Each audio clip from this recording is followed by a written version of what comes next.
1947 کے بعد اب تک بس ایک مولوی پیدا ہوا ہے، مولانا سجاد نعمانی صاحب مدثر اللہ ان کی عمر کو دراز فرمائے، جس نے سیاسی طور پر کوشش تو کی، اور آج کل لیڈروں نے کیا کام پکڑ لیا، وہ جی فلاں آ رہا ہے تمہیں یہ کر دے گا، فلاں آ رہا ہے وقف ختم کر دے گا۔ کون ہے ایسا جو مسلمانوں کی مساجد اور وقف کو ختم کر سکے؟ السلام علیکم دوستو، اب پنجاب کے شاہی امام حضرت مولانا عثمان لدھیانوی نے حضرت مولانا سجاد نعمانی کے بارے میں ایک بڑا بیان دیا ہے۔ جی ہاں دوستو، آپ کو بتاتے چلے کہ پنجاب شاہی امام نے جمعے میں خطاب کے دوران حضرت مولانا سجاد نعمانی کے بارے میں یہ بات کہی ہے کہ 1947 کے بعد پہلی بار کسی عالم نے ایسا کام کیا ہے۔ آخرکار دوستو، حضرت مولانا سجاد نعمانی نے ایسا کیا کام کیا ہے کہ جس کا ذکر پنجاب شاہی امام نے اپنے خطاب میں کیا ہے۔ ہم دوستو خود پنجاب شاہی امام حضرت مولانا عثمان لدھیانوی کی ہی زبانی سنیں گے کہ انہوں نے حضرت مولانا سجاد نعمانی کے تعلق سے کیا کچھ بیان دیا ہے اور مولانا کے تعلق سے کیا کچھ کہا ہے۔ 1947 کے بعد اب تک بس ایک مولوی پیدا ہوا ہے، مولانا سجاد نعمانی صاحب مدثر اللہ ان کی عمر کو دراز فرمائے، جس نے سیاسی طور پر کوشش تو کی۔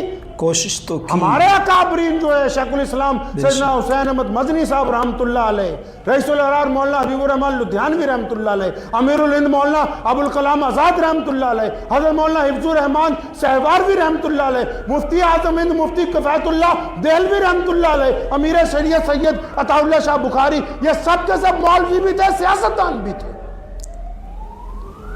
بتاؤ تو صحیح کس سیاست کے میدان میں ان علماء نے قدم پیچھے کھینچا؟ آگے پہلی صف میں ہمیشہ آگے رہے۔ گول میز کانفرنس بھی جب ہوئی، جب ویول کانفرنس بھی ہوئی انگریز کے ساتھ، جہاں متعدد لوگ بیٹھے تھے، متعدد سیاسی جماعتوں کے لوگ بیٹھے تھے، وہاں علماء کرام برابر اس اسٹیج کے اوپر، اس میز کے اوپر موجود تھے جو انگریز کے ساتھ بیٹھ کے میٹنگ کی گئی اس ملک کو آزادی دلوانے کے لیے۔ اب ہم کہیں کہ جی ہمارا تو کوئی تعلق ہی نہیں ہے۔ جو بندہ یہ کہہ دے کہ جی میرا تو دین سے ہی تعلق ہے، سیاست سے کچھ نہیں، وہ محمد رسول اللہ صلی اللہ علیہ وسلم کی سنت کے مطابق چلنے والا نہیں۔ بے شک نبی علیہ السلام جو راستہ عطا فرماتے ہیں وہ پیار اور محبت کا، اتفاق اور سلامتی کا۔ اسلام نام ہی سلامتی کا ہے، اور سلامتی میں تو بس وہی بندہ ہوگا نا جس کا ہر ایک چیز میں ایک مرتبہ ہوگا۔ بالکل، جو مرتبہ ہی نہیں ہے تو پھر سلامتی کہاں سے ہے؟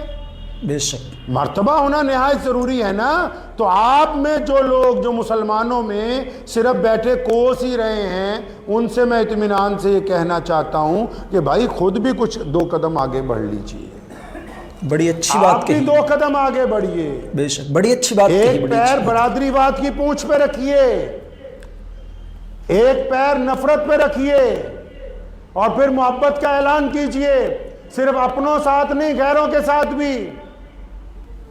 بات صلاحیت لوگوں کو تسلیم کیجئے، اپنے اندر مادہ لائیے نماز کی طرح، کہ جس طرح ہم نماز میں اپنے امام کی اقتداء کرتے ہیں، گھر میں ہم اپنے باپ کی اقتداء کریں گے، محلے میں اپنے صدر کی اقتداء کریں گے، حلقے میں اپنے امیر کی اقتداء کریں گے۔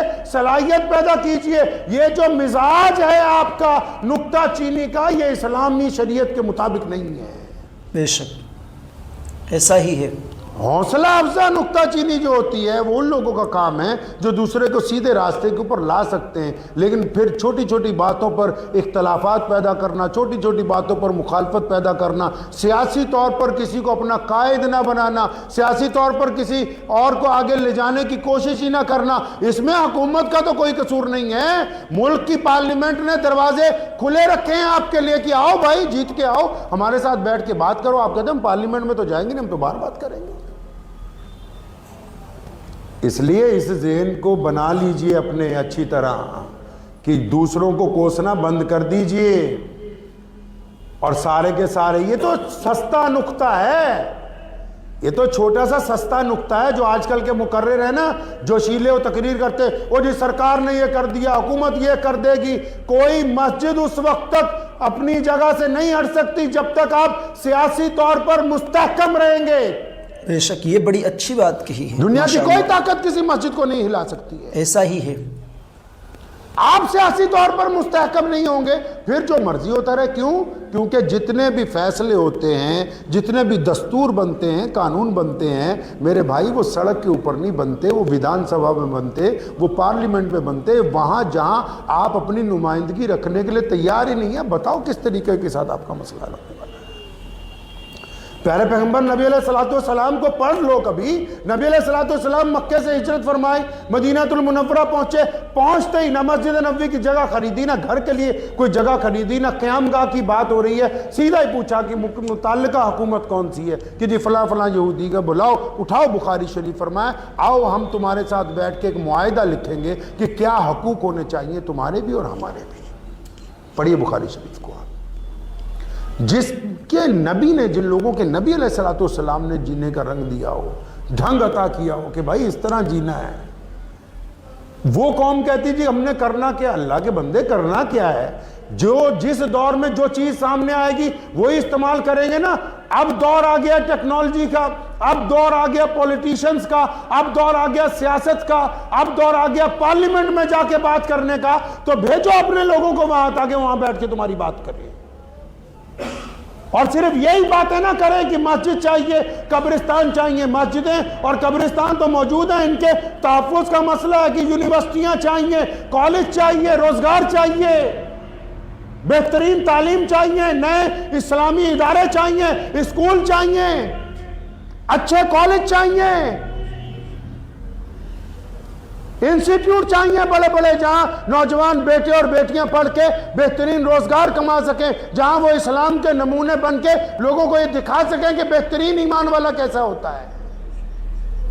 مساجد کے اندر ڈسپینسریاں چاہیے، مسجد کے اندر یتیم خانوں کا قیام چاہیے. کیا نبی علیہ السلام نے اصحاب صفہ کا چبوترا قائم کیا. رسول اللہ صلی اللہ علیہ وسلم سے پوچھا صحابہ نے، یا رسول اللہ صلی اللہ علیہ وسلم یہ کیا ہے؟ فرمایا جو یتیم ہے، مسکین ہے، محتاج ہے، جن کو کوئی پوچھتا نہیں ہے، ہم ان کو یہاں رکھیں گے، خود بعد میں کھائیں گے، ان کو پہلے کھانا کھلایا جائے گا. آپ کی مسجد کا اصحاب صفہ کا چبوترا کہاں ہے؟ نہیں ہے ہمارے پاس. جن کو مکمل نظام پیارے محمد رسول اللہ صلی اللہ علیہ وسلم نے دے دیا ہو، وہ بار بار پوچھتے ہیں کوشش تو کی، کرنا کیا ہے. اللہ کے بندے جس دور میں جو نبی علیہ السلام کی سنت کے مطابق اب نماز کا وقت ہوائی جہاز میں ہو جاتا ہے، تو یہ تھوڑی پوچھنے جاتے ہو کہ نماز نیچے اتر کے پڑھیں گے، آپ وہیں پڑھتے ہیں اپنی سیٹ کے اوپر.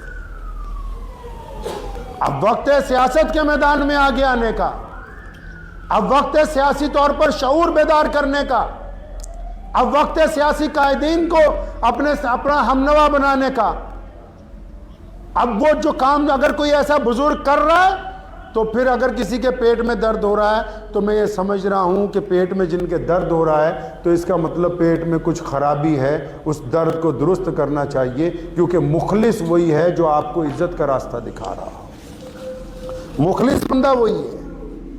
ہمارے جتنے اکابرین گزرے ہیں، مولانا حفظ الرحمان سہواروی رحمۃ اللہ علیہ بہت بڑے بزرگ گزرے ہیں، بجنور کے ساتھ ان کا تعلق تھا. جتنی بار بھی گفتگو کی ہے ٹھوک بجا کے پارلیمنٹ میں کی ہے، اور راجیہ سبھا سے نہیں گئے. جب بھی پارلیمنٹ میں پہنچے ہیں جیت کر پہنچے ہیں، ڈنکے کی چوٹ کے اوپر پہنچے ہیں. جو راستہ محمد رسول اللہ صلی اللہ علیہ وسلم کی امت کو دکھانا چاہیے. آپ جس بھی ملک میں رہتے ہیں، اس ملک میں ہم لوگ پیدا ہوئے ہیں، ہمارے آب و اجداد کی دھرتی ہے، اس ملک کے لیے ہم نے بہترین قربانیاں دی ہیں. اور آج کل لیڈروں نے کیا کام پکڑ لیا، وہ جی فلاں آ رہا ہے تمہیں یہ کر دے گا، فلاں آ رہا ہے وقف ختم کر دے گا. کون ہے ایسا جو مسلمانوں کی مساجد اور وقف کو ختم کر سکے؟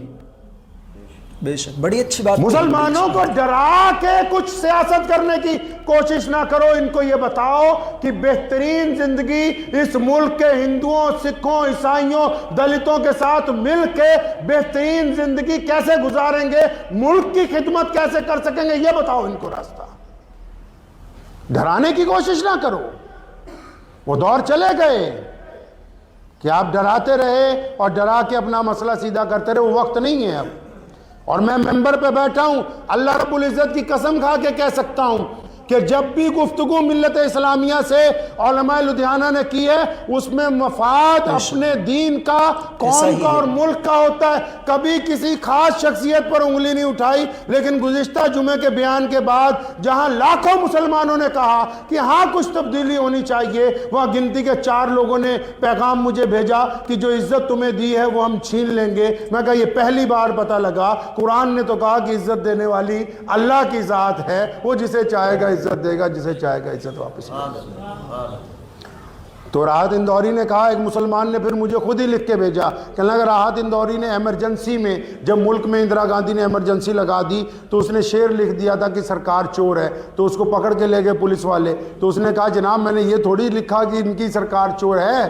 تو اس نے کہا نہیں، تو ہمیں بیوقوف سمجھتا ہے کہ ہمیں پتہ نہیں کہ تو کن کو کہہ رہا ہے. ہم نے پورے ملک کے ان سیاستدانوں کو، پورے ملک کے ان ملت فروشوں کو کہا جو دکھ درد میں آپ کے ساتھ نہیں کھڑے ہوتے. کسی ایک آدمی کو نہیں کہا. اب کچھ لوگ یہ سمجھتے ہیں انہوں نے مسلمانوں کو پیٹنٹ کروا لیا اپنے نام کہ مسلمان ان کے باپ کی جاگیر ہیں. ایسا ہی ہے، اور جیسا چاہیں گے ان کی خرید و فروخت کرتے رہیں گے. تو انہیں یہ غلط فہمی اپنے ذہن سے نکال دینی چاہیے.